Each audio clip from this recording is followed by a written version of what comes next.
सही अल बुखारी किताब ईमान का बयान, बाब ईमान की कमी और ज्यादती के बयान में। हदीस नंबर 45।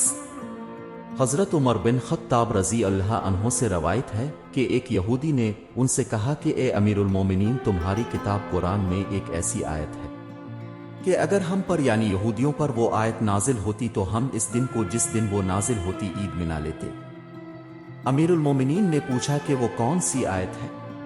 यहूदी बोला, आज मैंने तुम्हारे लिए तुम्हारा दीन मुकम्मल कर दिया और तुम पर अपनी नेमत पूरी कर दी और तुम्हारे लिए इस्लाम को बतौर दीन पसंद कर दिया। ये सूरा अल माइदा की आयत है जिसका तर्जमा है। हजरत उमर रजी अल्लाह अन्हो ये सुनकर कहने लगे कि बेशक हमने इस दिन को और इस मकाम को याद कर लिया है जिसमें ये आयत नबी सल्लल्लाहु अलैहि वसल्लम पर नाजिल हुई।